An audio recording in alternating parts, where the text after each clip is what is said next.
Okay, so I'm going to be showing you how I made this cool witch background and put myself in it in Photoshop. And I made it all magical and nice. And it took me about 5 hours to do, but I only have 4 hours of footage because I didn't think to start filming this till I was already part way through. So the beginning part, I'm just going to show you what I did. And then after that, you'll see the rest of it as I'm doing it. I think it looks cool. Hopefully you can learn something about how to do this yourself too.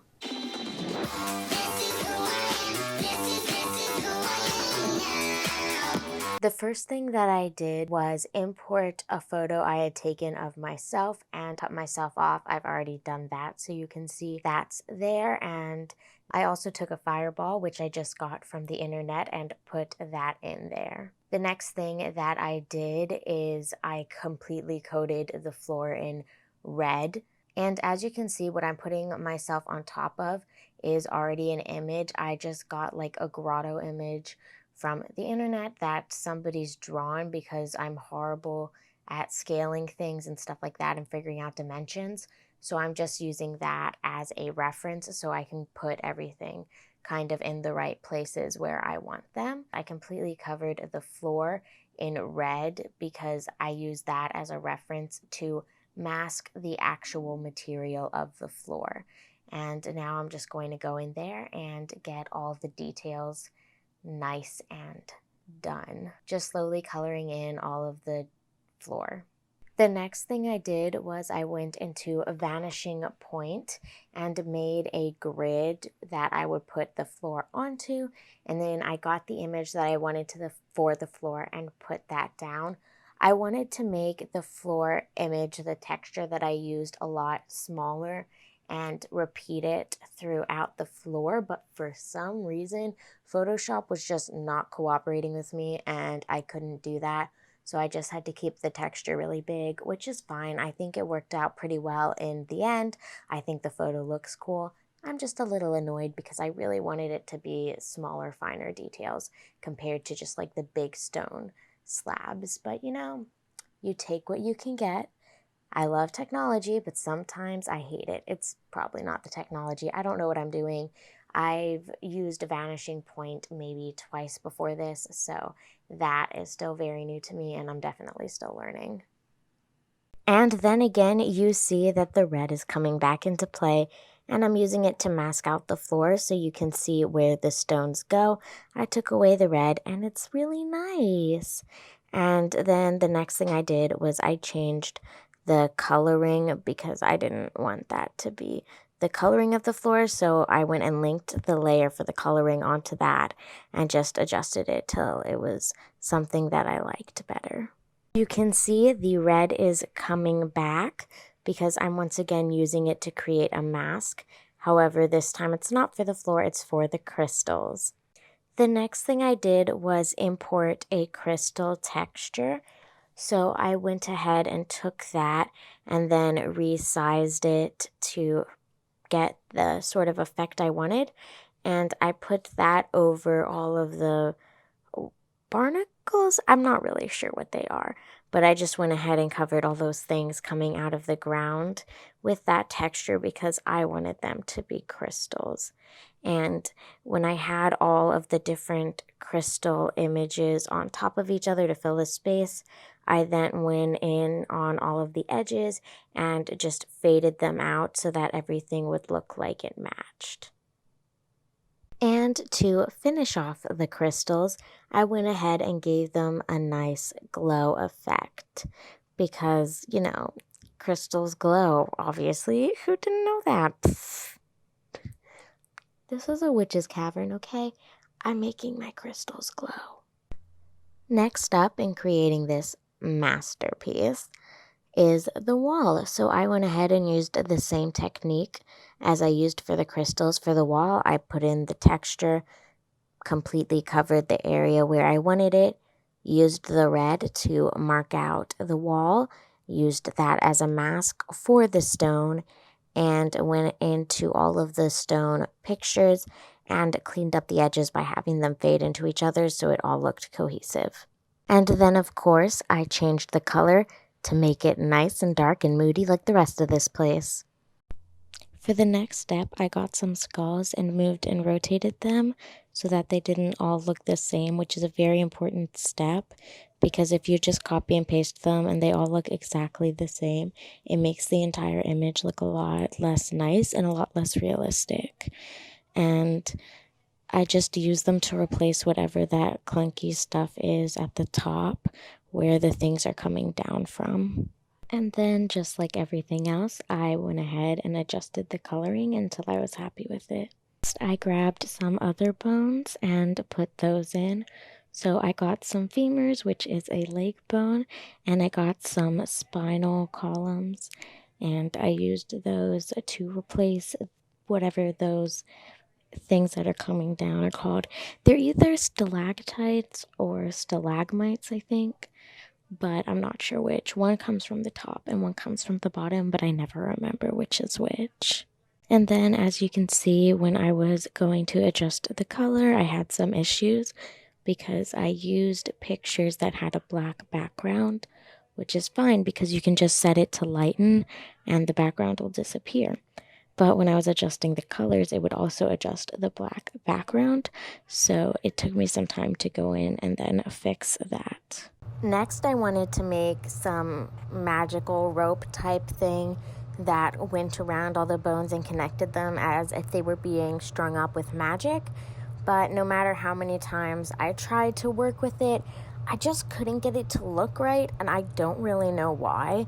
So if anyone has some suggestions for that, please leave them down below, because while I hope you guys learned something from this, I am definitely up for learning a lot too, because I know I definitely still have a lot to learn. I'm sorry that part of the recording is cut off. I did this on a different day and forgot to press record, but when I couldn't get the magical lasso type thing to work, I went ahead and went with a real one. So I just got a picture of a noose and I copied it so I had two of the nooses and connected them together so that it looked like they were tied together. And I went ahead and put those around all of the bones. And I don't know, I think it looks pretty cool, but I still kind of wish I could do it magically. Going back now, if I were to go back to this picture, I think I might do the same thing with the hanging nooses, but change them and make them look like they're magic, so that way we still get the same design, the same pattern, and I think that might look really cool. But you know, when you go and look back at a piece, there's always a million things you could change. I'm not going to go back to this, but it's something that I can think about for my next one. Then I went ahead and grabbed the lasso again, and this time reworked it a bit so it was just rope and not an actual noose, and used that to connect the spinal columns.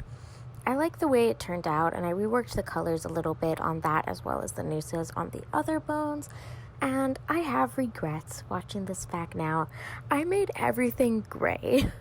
I wish I had added a little more color to this, but like I said, going back, you always think of ways that you can improve it, but that is one regret that I have. I really like making very small details in my pictures where you really need to zoom in to notice that. Oh my god, I love that so much. But in this, I think I took that to a bit of an extreme because it definitely still looks like floating bones if you don't zoom in, and I think that could have been fixed if I just brightened up the ropes just a little bit. You can see here that I'm making some edits to the hands that I placed in the soil, which it seems I completely forgot to record and talk to you about. My bad, but what I did is I just grabbed some pictures of some hands and I put them there. I grabbed some dirt and I put the dirt beneath the hands, blended it all together so it looked pretty decent, and you can see now I'm just messing with the lighting a bit and trying to figure out the best way to do it. You can see on the hands the way that the lighting is set up. There should be some sort of light source that's in the middle of all three hands, and I couldn't be bothered to fix that and make it look different because that is very much not the lighting in this piece, but you know what, it's fine. The next thing I did was grab a shell, mess with the colors, and put that into place. After that, I got some moss and put that over all of whatever I assume that's also moss. I don't know. It made me think of moss, so I went with moss. And I also dusted the moss over the shell to blend it in together a bit more. After that, I went in and adjusted the lighting of the piece as a whole. That was when I decided I wanted to make that wall on the left glow. The next thing I did was insert a glowing sword, which is a lot of fun in my opinion. The next thing I did is probably my second favorite part of the entire image. The one after that I think is my favorite. I love water, like I'm obsessed with it, so I had to include it somewhere. So I added a little channel of water to this piece. Whoops, I was wrong. The next piece isn't my favorite, but it is up there, probably my third favorite thing.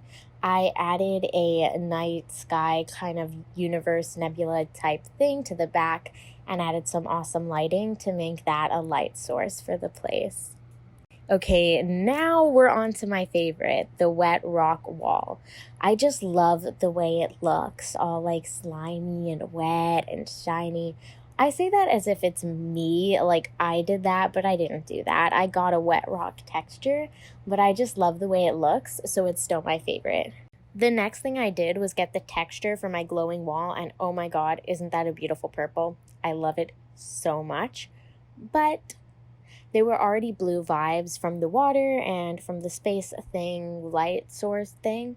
So I decided to stick with that. I'm questioning that decision now, but I think it was a good idea because then I've got mostly blues in the background, which allow the warmth of the fireball to really stand out, as well as the purple of the energy ball, which is another photo I did. You can check that one out on my photography Instagram, the fireball one. This one is on my personal one, so if you want to check it out, definitely go there. But anyway, so I changed the color of the wall and worked with the lighting of it and stuff like that, and I think it looks really cool. I was trying to get it to follow the same like kind of deal like shape thing of the stones, but it just didn't work out with the pattern I chose, which disappoints me slightly, but not really. I think like I'm trying to use this picture as a reference to kind of get an idea of what I want as to go from there. I'm not trying to make a copy of the drawing, so in the end I think it worked out that I couldn't get it to follow the drawing shape because I don't think I really wanted it to.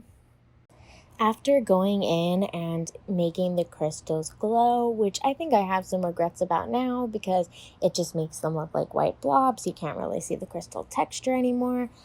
I need to learn how to do stuff like that better. But anyway, I brought in this blood because I wanted to make it drip over all of the little hanging things I had above the crystal glowing wall and like down the things in between the bones. Like, I was so excited for it.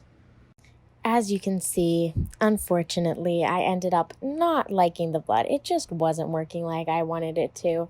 So I completely erased all of it and just erased everything that I was going to make blood. And then I just worked on doing some final adjustments for the lighting as well as the texture of everything to make things look the way I wanted it to. I added like edges using some effects, stuff like that. Just basically went in and finalized the background until I was happy with it.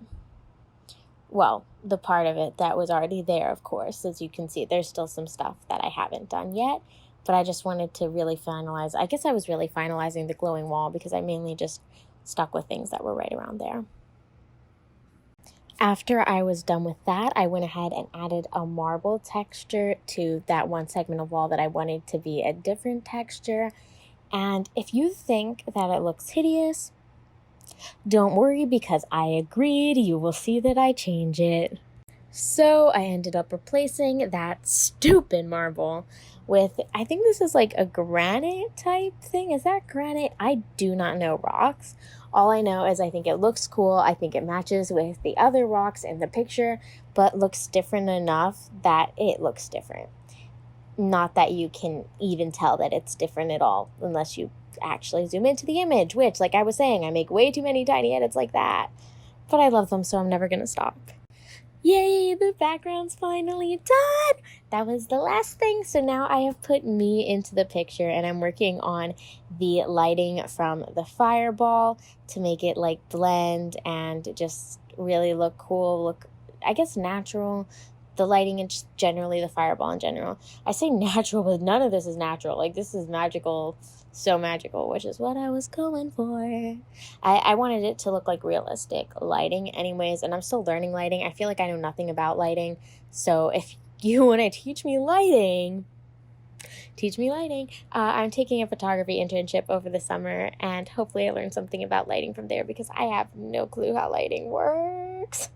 Like, I think I do know more than I did when I started this, though, because looking back at it, the wall behind me and behind the fireball should not be that bright. I should have, like, made it less bright over that surface, because, like, you know, if that surface was directly behind me, would it be that bright? Yes, but you know, it's not directly behind me, because while this is a 2D surface, I'm making it look 3D, so I gotta keep that stuff in mind. But you know, I'm improving. I am improving. This is how you learn. You make mistakes, you learn from them. Life is great. Okay, we're getting into some fun stuff. Time to edit the book. The book. You know, usually I'd restart this recording, but I kind of like that. I thought it was funny, and one of my friends goes by Wookie, so you know, fun times. Anyway, I'm making the normal storybook that I was holding. I don't remember. It was some random book that I have. I got it for free with something, or I wanted in something. I think I wanted in something. I don't know. Anyway, I got that book because it looks cool, and now is when I made the cover look all leathery, like an old spell book. Then I changed the color of the pages to make it look a little timed, oldened, disintegrated. That's not the right word. Dismembered isn't right either. I don't know. Made it look older, and then I grabbed some old paper-like texture and also put that onto the pages. So, yep. I just realized I said dismembered, which is obviously not the right word, but also there are some dismembered limbs right there. So, you know, good times, good times. So here is the final picture. If you're wondering why it looks a million times brighter than it looked when it was in Photoshop and while I was editing, it's because while I was working on it, I had increased contrast display on my computer, which I did not realize till recently. So that's why it doesn't look as dark, which is very depressing. So I'm probably going to go back in the file and just make everything darker. Just put an exposure layer on there and just drop everything down, because yeah, I'm not into bright. I want darkness back. Please give darkness. Darkness, yes, give me. So yeah, also I forgot I did use frequency separation to retouch my skin in this, which I believe I forgot to show. So, whoops. But I can do a whole nother video on how I retouch skin in the future. If that's something you're interested in, leave a comment down below so I can do that.